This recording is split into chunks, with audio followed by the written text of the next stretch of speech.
I guess you're formally retired now, right? Like Yes, sir. filed all that. How's that going? How's retirement for you? It's good.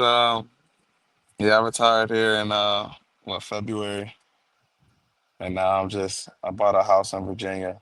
Um, I started coaching, so that's been pretty fun. I'm learning day by day, but definitely enjoying it. Just to see the growth and the kids and the training and stuff like that. When you were playing, did you foresee yourself coaching one day, or is this something you realized over the years you were drawn to? Yeah, I thought I would. It'll be something I would be doing just to be around the game. Uh, you never stop playing football. Um, so it's just fun to kind of teach it and just pass and share the knowledge that I've learned over my years. Also personal training, coach, like train people to get stronger faster. Like I said, and I like to see the growth in that side of things and how my athletes kind of translate and move that stuff to the field. How's the 40 time? Do you still got it? Oh yeah, I can still move. I train like I'm about to play a game tomorrow. So I still get it in, make sure my body's moving fluently. I play in these little flag football leagues around my city. And that's pretty fun just to keep my cardio up.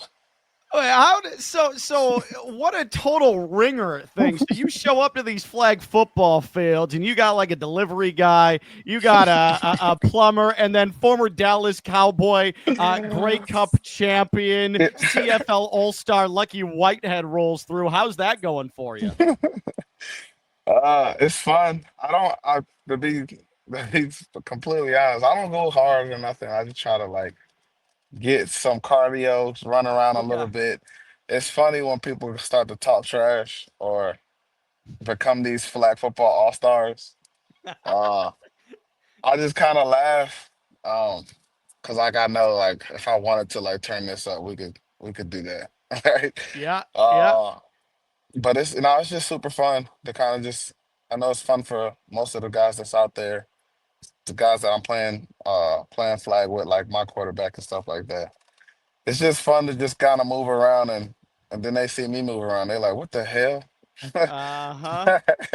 It's All like, right, so bro, I've won trophies, I've got rings, I got the whole thing. right. That uh, what um when you have some downtime and when it's college football season, do you still peek in at FAU occasionally, just see how they're doing?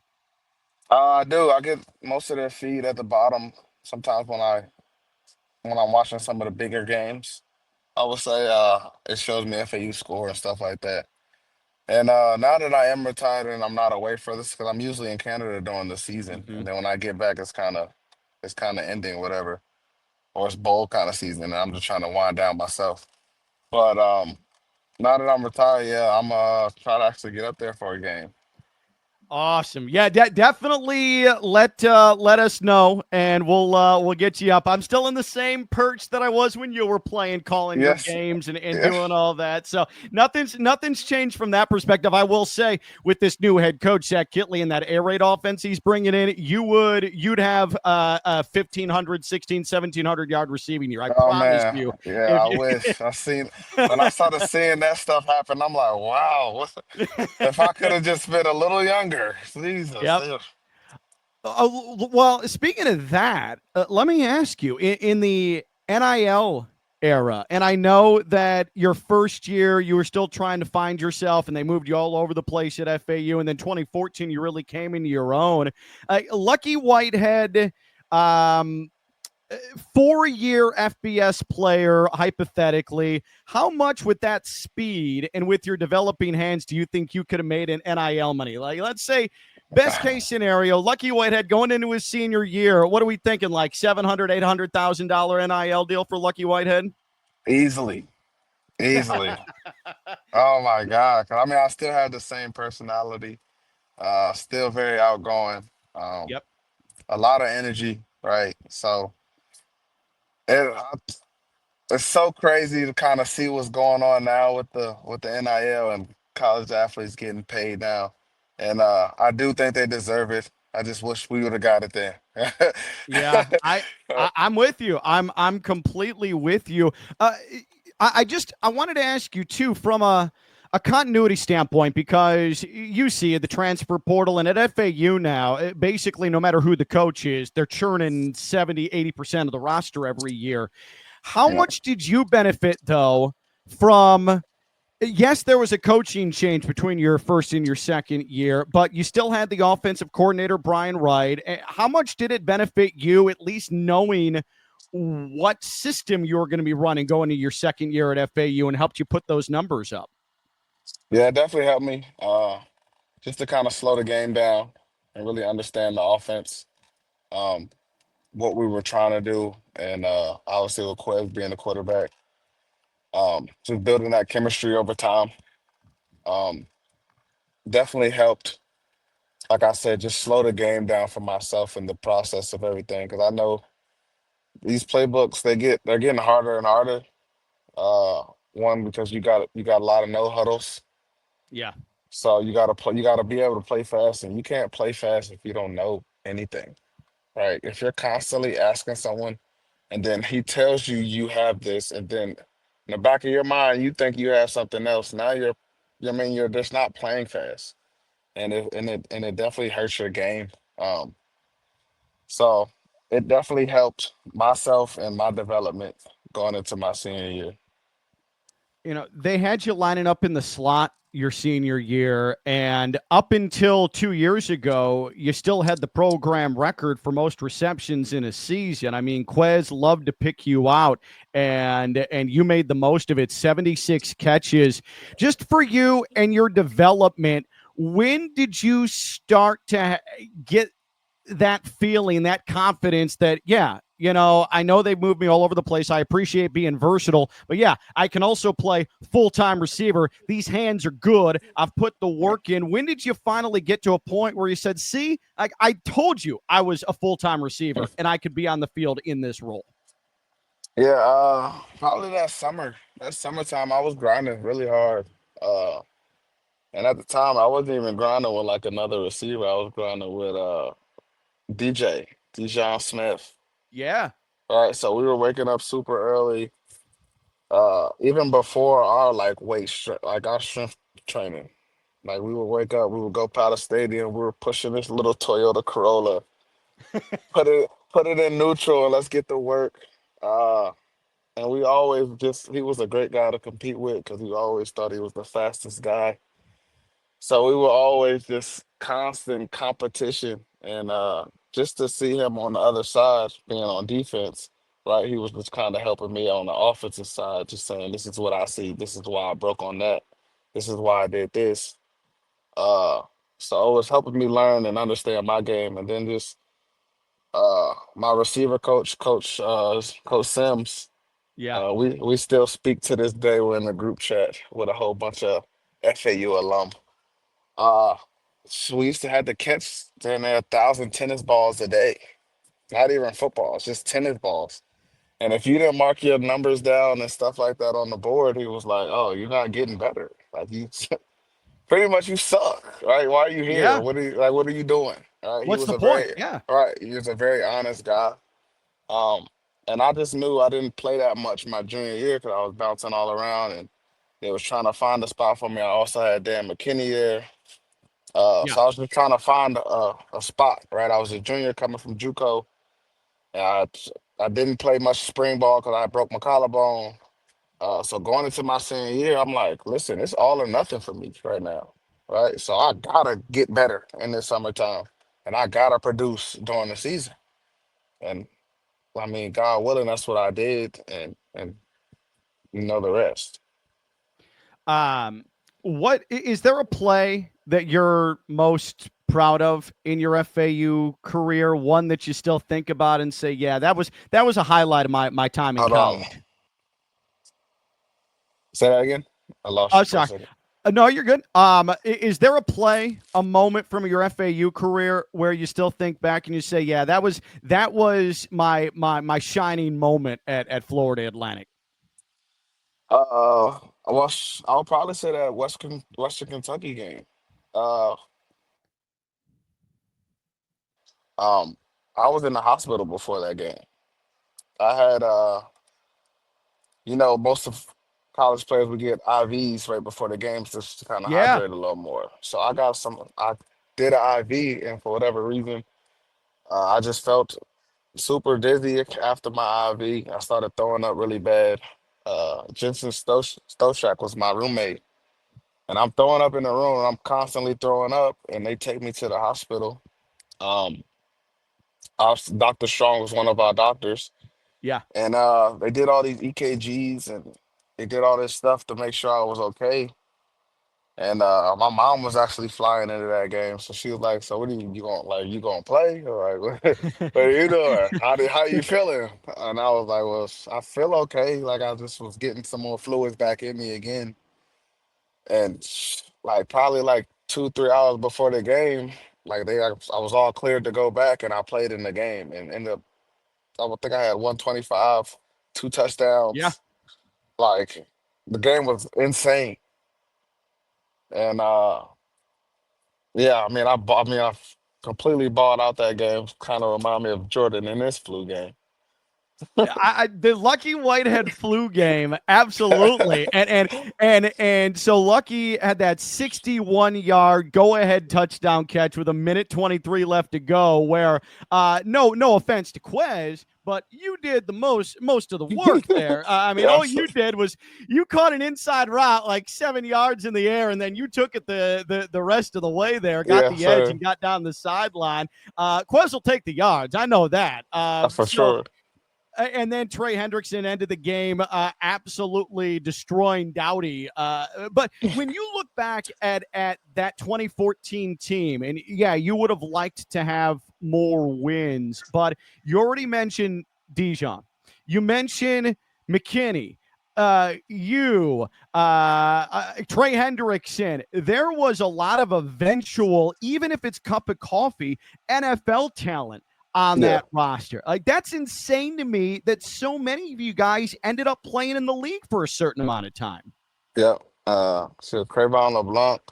Cravon, yeah. Yeah, he ended up coming to Canada too as well for a little bit. But like just to see his growth as a nickel, right? He was always super savvy and just understood the game. There was a lot of guys that were just like, yeah, I wish we would have won. I don't know how we lost as many games as we did, but I mean, I think it was what 6-6.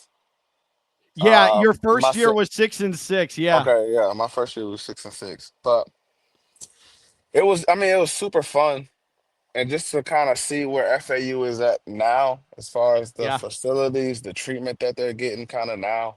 I'm glad that I was a part of that. Um, True, Brandon Bryant, he's still over there working over there, right?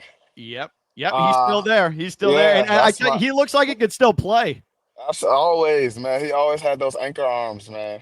This guy was huge and could run. That was the scary part and could run. Just to see those guys, I mean, and a lot of the guys, like I said, that I've left FAU with, we're today like all in a group chat with Coach Sims, and Coach Sims kind of throws these motivational quotes out. I mean, he's a super super powerful kind of guy, and super positive, and just wants the best. And that's one of those receiver coaches that I'm glad I got to have him a part of my journey. Yeah, without question. It's so fun just sort of going back and there were so many memorable moments with that. And then of course, in your final ever collegiate game, you're the first FAU player at the Division 1 level to ever return a punt for a touchdown. Another crazy game in that one. It was a lost Old Dominion, but it had to be for you. So sad. I know you had heard about it, and I know you and I had talked about it in your time in Boca. You finally breaking one on special teams, and to do it in your last college game, that had to be pretty special for you. It was definitely special. One, because I was offered by ODU. Uh, That's right. two, two, that was my second to last visit before I visited FAU. Uh, Wow. I knew like I was super tight with the special teams coach at ODU when I had came out, but I just and the only reason one of the reasons I didn't pick ODU is just it was too close to home and I didn't want to be around Sure. home at the time. So it was super crazy. And then I was like, I was trying so hard to get in there and I was running it back and I see a flag on the ground, but the flag wasn't against us. So I was like, I all right, know. thank God. I Thank almost had an God. aneurysm. Yeah, when Yeah, I look back thank and God saw I didn't that, I step almost out. passed out. Yeah, yeah. Thank God I didn't just stop because I see a flag or just step out of bounds. And then because usually you see a flag on special teams, it's always on the return team. And Right. come yeah, so I'm just so glad that it wasn't and we ended up making that touchdown. That's so wild. Oh, and I wanted to make sure, just because I don't want him to be mad, because I know I'll hear about it. Sherrod Niesman played on that Hey, 2014 team, who played in a whole Super Bowl with Atlanta. yes. So I don't want to hear from Sherrod that I forgot to mention him, or we forgot to mention him Oh, in you're this right. conversation. Yeah, yeah. Nah, Sherrod. Oh man. Beast of a player. Hell Yep. of a motor. Yeah, it was great to see him kind of get his years in as well. Uh, it was a lot of man. It's a ton of guys that we could just kind of just shoot out that are doing amazing things. What's that one kicker we had? Greg Joseph. Yes, Yeah. he's He's still kicking going. bomb. I know, kicking Yeah. bombs. Yeah. That dude's up in, I'm he was up like, in Minnesota hitting 57 yarders. yeah. I'm It's, like, damn. I used to remember cussing him out for a little chip shot he missed with us. This guy's, this guy's banging them now. Oh man, it's so funny. That whole process of working out then and trying to realize an NFL dream, and you've got a pro day, and then you were pretty sure. I don't think I'm saying anything disrespectful. You weren't anticipating you were going to get drafted. So you've got to really start kind of making sure that there's connections made, that if you get an invite to camp, that you're really maximizing what you're doing. And you get the opportunity in Dallas, which turned into a pretty lengthy stay. How did that all come about, your opportunity with the Cowboys? Yeah, it was. Um, come draft day, I think day three, around four, around five, I was getting a lot of calls and interest. Uh, and people like most teams were just like, I don't know how you're still on the board, but Huh. Huh. if you're still on and blah blah, we would like to bring you in. And I'm like, okay, okay. Cowboys had called me on their seventh round. Ended up taking a old lineman from Virginia Tech. Uh, and I don't know. I mean, he ended up getting cut, so I was like, well, shit. I could have Yeah. used that on me, right? Uh, no, like I mean, I I was was I was ready to go. Yeah. right. So, but I mean, it just made me more hungry. Just being that underdog, going into camp. Obviously, when you get to camp, anybody, unless you're drafted in those first three rounds, really the first two, I mean, you're not really safe. Um, Sure.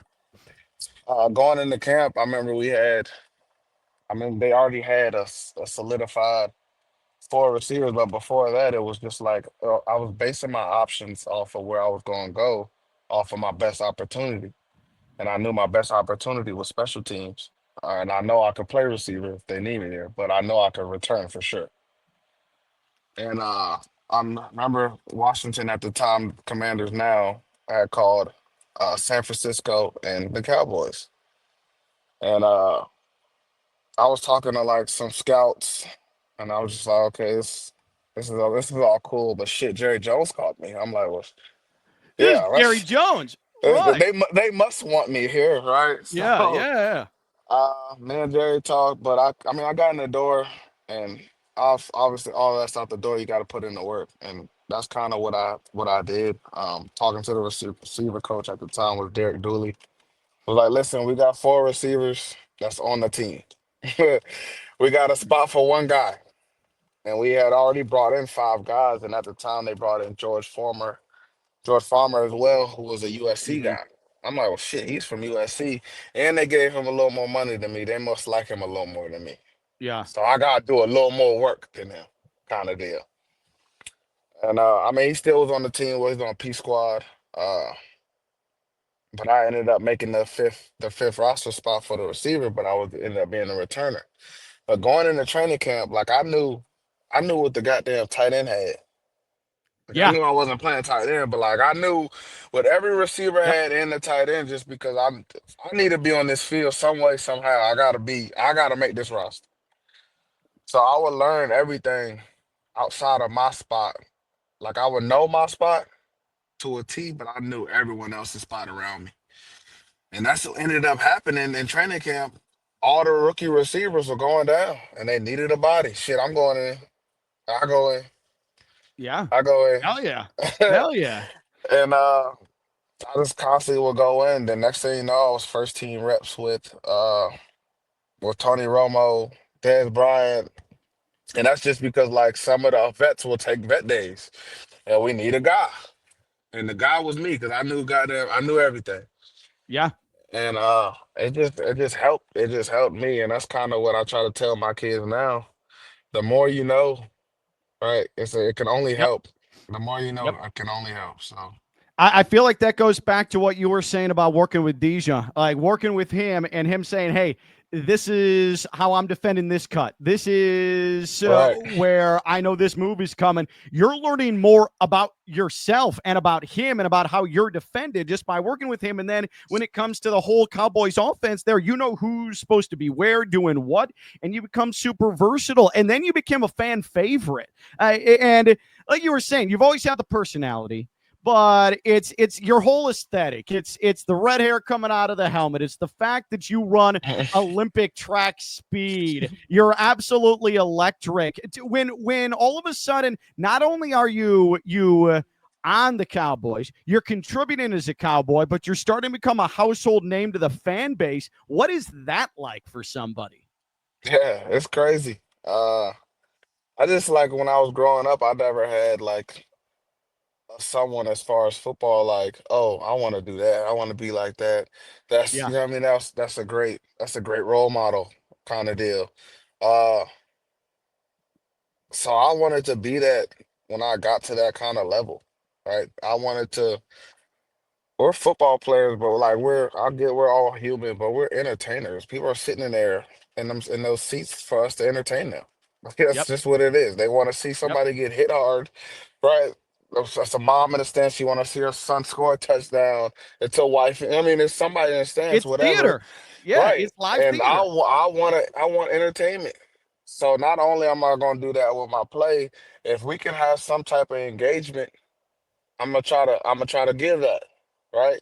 So you can experience, right, what it feels like, a kind of deal, right? So if that's how I felt every time I hit the field was, all right, I'm here to entertain, right? Yeah. I'm gonna have fun doing it, right? So if there was any way I could get the fans involved, I was going to do it, right?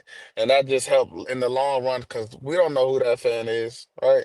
We, Yeah. they might, hey, I got this kind of company, I got this, I got that, hey, blah blah. They might end up being a long time friend, right? Right. Off of just a handshake or you signing a little football for the kid, and I don't. It's a lot of kids that's out there. They always pass these footballs. And can you sign this? Can you sign that? Yeah, I got time. I'm not in no rush. Blah blah, whatever. And it's just you don't know what the fans are going through either, right? Yeah. You could Yeah. you could just put a smile on their face, and they might be going through something outside of what they're at right now. But in that moment, all they care about is coming to see you, right? So, any way that I could just pass on some good vibes and good energy, that's what I wanted to do as a player. So, That's the definition of being a professional. I yeah, feel like you're understanding it's more than just you going out there every Sunday or Thursday or Monday and putting on a show. People's moods depend on you, and you right, could make someone's year with a simple interaction, a human interaction with them. Um, right. So it's on the record. You were done extremely dirty, and that ended your time in Dallas. And then you got hurt after the Jets picked you up, and so then you embark on this Canadian journey, this CFL journey of your playing career. With everything that happened, with what turned out to be the end of your NFL career, what was your mindset when you showed up in Winnipeg? Uh, I was super fresh, super raw, didn't understand the Canadian game as much. Was super open, willing to learn. Um, and honestly, I fell back in love with football once I got to Winnipeg. Wow. Uh, yeah, because all that stuff happened in Dallas, obviously, and then just times just kept turning for me, uh, for the worst kind of deal. And just mentally, I was kind of all over Yeah. the place.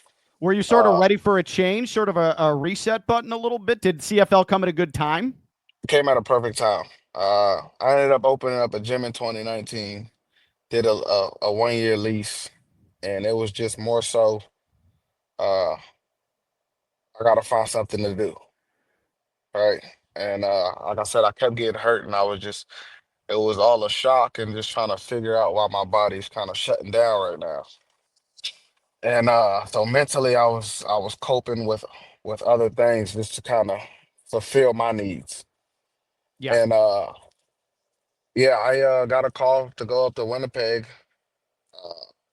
And I'm like, shit, I haven't even been running routes. I'm working out, but like, whatever. I'm like, all right. He's like, I seen you at the time, one of the head scouts, uh, assistant GMs, Ryan Rigmaiden, which is still my guy to this day. He's now the GM at BC.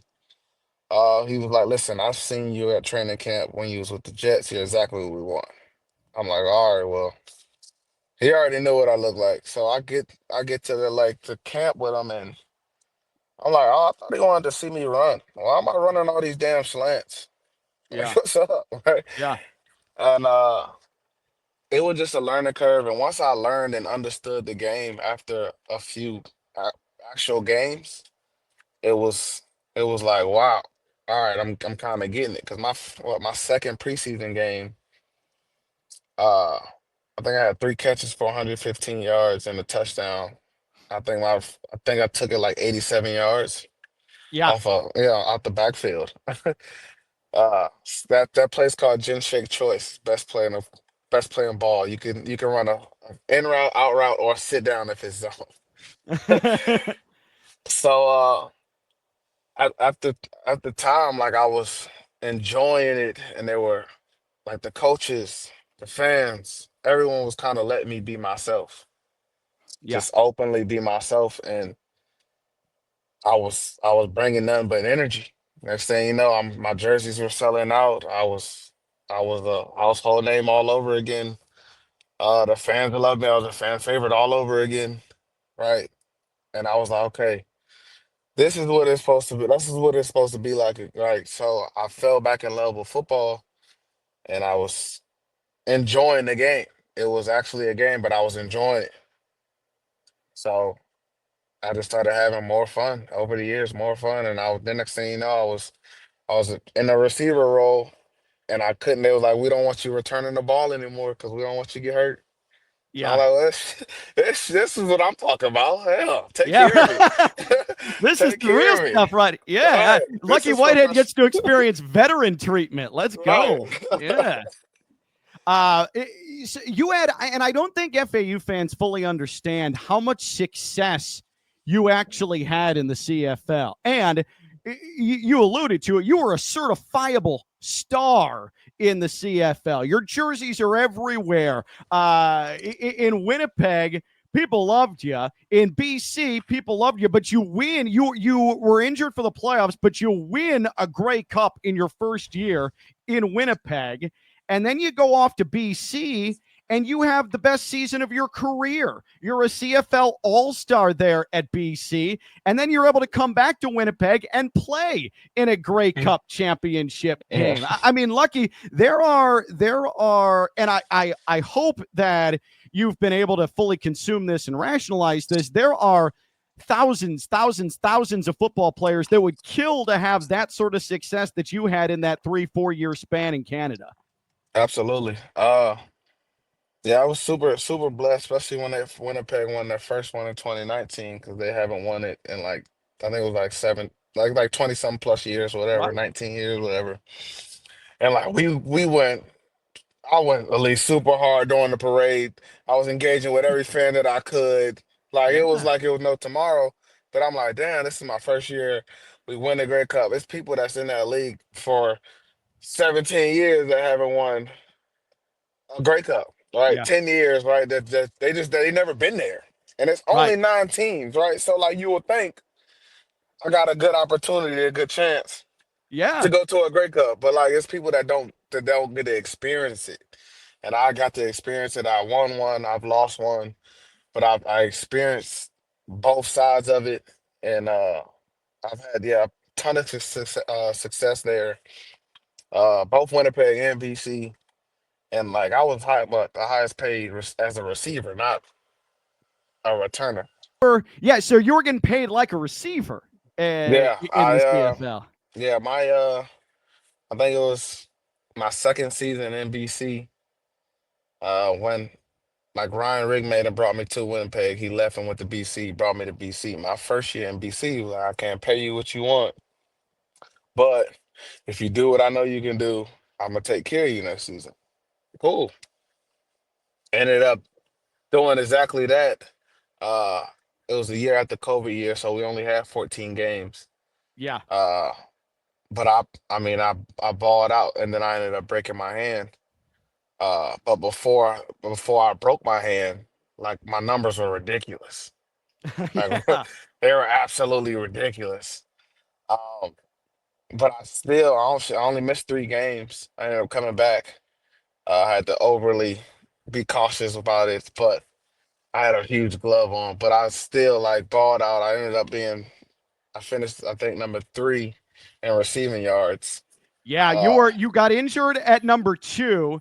You had yeah, 665 receiving yards, got hurt, missed 3 games, but then you ended up finishing the season. You damn near hit 1,000 right. after coming See, back from yeah, injury. yeah, and then we only play 14 games that season, Yeah, yeah, and it's usually would have surpassed 1,000. I was on a pace for going to doing some crazy numbers. Uh, but that next year, I was the first receiver to sign back. The 2 receivers that ended up above me in yards signed their deal after me. But I I raised the bar and took the market back up to 200 for a receiver. And I was the highest paid until my boy Kenny Lawler signed after uh-huh. me and spanked the bank. I was like, well, damn, I should have waited a little bit longer. Yeah.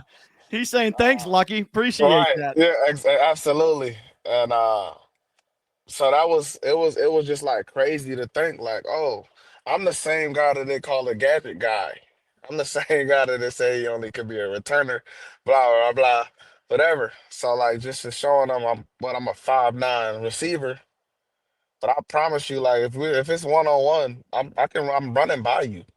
Like I'm Yeah, running by right. you, but I can also run routes. So I had to that's more something that I had to learn in the off season. I had to go see people to make sure I was getting right on my routes, my cuts and stuff like that. But I could stop on a dime, right? So I was learning more of the receiver side, not just so man, I can catch punts in my sleep. Or I could, you know what I mean? I can catch a kick return in my sleep. That's easy, right? We just gotta find a hole and hit it. That's easy, right? So over time, I just was learning the receiver side of things. Granted, I played receiver all my life, but it's a lot different at that Yeah. level. There's So, nuance to it. No doubt about it. yeah, Just a couple more here.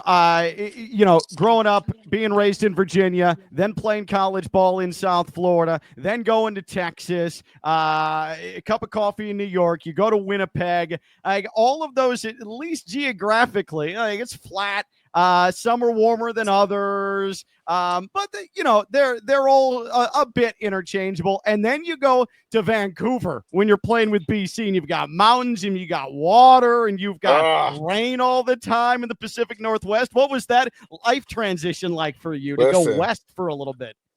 Vancouver is absolutely beautiful. It's Yeah, marvelous. man. It's a marvelous Yeah. place. Their summer times are amazing. Uh, it doesn't get too hot. It touches about 80, 85. Yeah. That's it, right? Doesn't go no higher than that. Doesn't get any higher than that. Very clean. The food is amazing. It's just so much to do outside of football. And granted, like as far as NFL and CFL, obviously the money is way different. But you can't work all day, right? NFL, as far as training camp, you're in meetings all day, you're practicing Right. all like you're doing all this stuff. You're done. It's 10 o'clock, right? You wake up, you got to do it again right now, all right? Yeah. CFL, you only work 4 hours out of the day, right? And it's only three downs, right? So it's not like we got to practice Monday, Tuesday, Wednesday, Thursday, Friday, right? Right. We got first down day, second down stuff. You got your goal line, red zone stuff. Then you got to walk through, right? To kind of reset. We about to play a game. Uh, but as far as and then in Vancouver, it's the only stadium with a dome. So we played Right. indoors. All right, so our stadium was absolute. The stadium was absolutely amazing. Uh, so it was Winnipeg and Vancouver completely different. Let me tell you, Completely. Yeah. Yeah. completely different. But as far as football wise, like Winnipeg's like the mecca of football. Their fans are marvelous, right? They travel. They come super deep, super loud. Like the fan base is nuts. And then you got your luxury Vancouver, right? Right. Right. Right. Our home games are it's nice, it's luxurious, it's indoors. Right? They just don't travel as strong as they should. Uh huh. But I mean, both. It's a night and day. I mean, I wouldn't have rather play with any of the other two teams than I play with. I had success with both teams. Play with great players, great coaches. Uh, I'm working my way down, well, up really, but down because I'm in Virginia right now. I'm trying to work my way to FAU. They need some help. I will gladly come give them some of my energy. I tell you what, man, I'm gonna keep putting that word in. Yeah, I'll be your hype man. I'll be your spokesperson. I'm gonna get you back into nice. Boca. I'm gonna get you back on campus there. Yes, sir. Uh, Let's do it. I love that idea. Just if you, how would you last thing, how would you describe your career? Because you had ups and you had downs, and you had great moments, you had unexpected surges, you had adversity you had to overcome.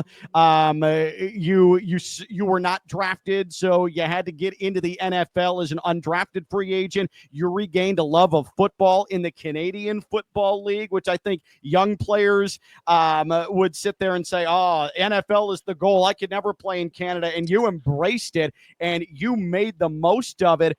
How do you, now that you've retired and look back, how do you sum up your pro football career? I think it was really great. My thing more so once I got into the NFL or just professional in general. I don't want to be a guy to just say I made it or I was there or you know what I mean. I wanted to say Leave a I mark. got right. I actually made plays. I made a name for myself, kind of deal. Like I actually played in the NFL, right? I actually made these plays and stuff like that. It was definitely a roller coaster. Uh, but I think I embraced it all. Kind of made it my own. Um, I wish I don't regret anything. As far as like what I know now, um, I wish I just had a little more guidance when I had got into the NFL. Yeah, Uh, sure. but outside of that, man, I had a blast. Had a had a absolute blast. I made the most of it. Um, it was like I said, super fun. from NFL to the CFL. Like I said, the coaches that I've met over my times, the players that I've been around, the staffs that I've been around, right? I've always been treated so good. Um, and I just want to see now that I'm coaching, and I just want to see my athletes do that. And I want to give them that guidance that I was looking for when I got in, kind of Yep. deal. Right. So like I've seen it all, done it all, I experienced it all. Now I'm farming. Right? I have chickens that I'm terrified of. Uh, absolutely terrified of. Over time we're growing together, but uh, I'm gonna eventually get some goats and a horse and all this. I got 6 dogs, but like that's joy for me now. Like I love it. Yeah. It's peaceful. Uh, pretty. I'm about 5-10 minutes away from Lake Anna. I'm here in Virginia. So I'm doing a whole bunch of just different things just to kind of feel that itch of football, and it's working. Uh, I will Yeah. say it's definitely working. So I don't, like I said, I don't regret anything. I had a great time. It was a roller coaster, but it was a fun one. Right? Once you get Uh, off, it's like, damn, that one drop scared me. Right? yeah. When you're on, but then it's like, oh man, but that was one of the best roller coasters ever. Right? Yep. So that's how I'll kind of describe it. Um, And now I get to kind of sit here, talk to guys like yourself, and talk to my athletes and my players, just to kind of, this is where you don't want to go. I've seen it. I know that's going to Uh-huh. take you, kind of deal. Yep. Yep. And so, like I said, I eventually want to probably get to that college or pro level, whether it's scouting or coaching. Uh, and yeah, if I could get into FAU, would love to be back in Boca. Oh So, man, see, you put that challenge on the table for me, and now it's happening. absolutely, yes, sir. I'm going full bore into this. I want to say this before we wrap. I am someone who constantly thinks about legacy and leaving a legacy, and have I done enough to leave an impression on people where even when I'm gone, they'll still remember. Man, Ken Levica, that guy was special, and what you were able to do at FAU and what you've done in your post collegiate career, what you accomplished professionally, what you're doing now, trying to guide new generations of football players and of humans in general. You're establishing your legacy, and I think that is such an unbelievable trait in somebody. And I know you're proud of yourself, but I think sometimes people need to be told how much pride they generate in people. And I know that I am super proud of you. FAU fans are super proud of you. I can claim that I called every snap and touch of your college career. I had the privilege of being able to do that. So being able to connect with you and being able to see what you have accomplished, and now you're living off the land. You're worldly. You play pro football all over North America. You are one of the most fascinating human beings in the FAU sphere. So thank you Thank so you. much, Lucky, for hanging out and catching us up on everything. And here's you getting down to Boca, and especially if you pop down here this fall, let us know. We'll take care of you. Okay. Absolutely. I appreciate you.